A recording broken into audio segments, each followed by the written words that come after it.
My name is Saheeh. I'm a singer. Just wondering about the difference in Islam and Christianity about death and resurrection of Jesus, peace be upon him. This is the question, what is the difference in Islam and Christianity regarding the death and the resurrection of Jesus Christ, peace be upon him? As I did mention a little bit in my speech, that in Islam, the Quran mentions in Surah Nisa, chapter number 4, verse number 158, that Allah subhanahu wa ta'ala, Almighty God, raised Jesus Christ, peace be upon him, alive. So we believe that Jesus Christ, peace be upon him, he did not die, he was raised up alive. The same thing if you read in the Bible. I've given a talk and had a debate that was Christ really crucified. And we believe that Jesus Christ, peace be upon him, he was not crucified. Even from the Bible I can prove that, but that requires time. So what we believe, that even the Bible does not mention that Jesus Christ, peace be upon him, died on the cross.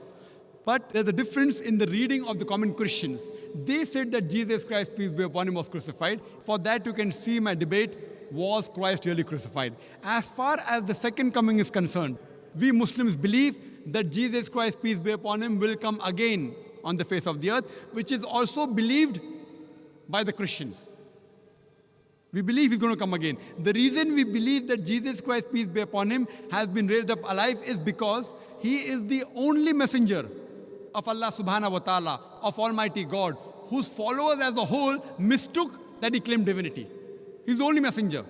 So because his followers as a whole, they had a misunderstanding that Jesus Christ, peace be upon him, claimed divinity. That's the reason Almighty God has raised him up alive. And in his second coming, it's mentioned in the Quran, in Surah Ma'idah, chapter number 5, verse number 116. He will say, and he will tell Almighty God, you be my witness. I never told them to worship me, but I said, U'budullah, worship Allah, Rabbi wa Rabbukum, who's my Lord and your Lord.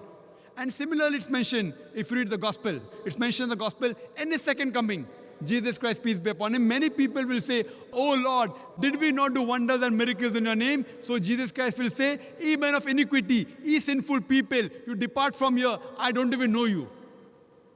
So Jesus Christ, peace be upon him, in his second coming, he will come to testify that he never claimed divinity, but he was the messenger of Almighty God. Hope that answers the question.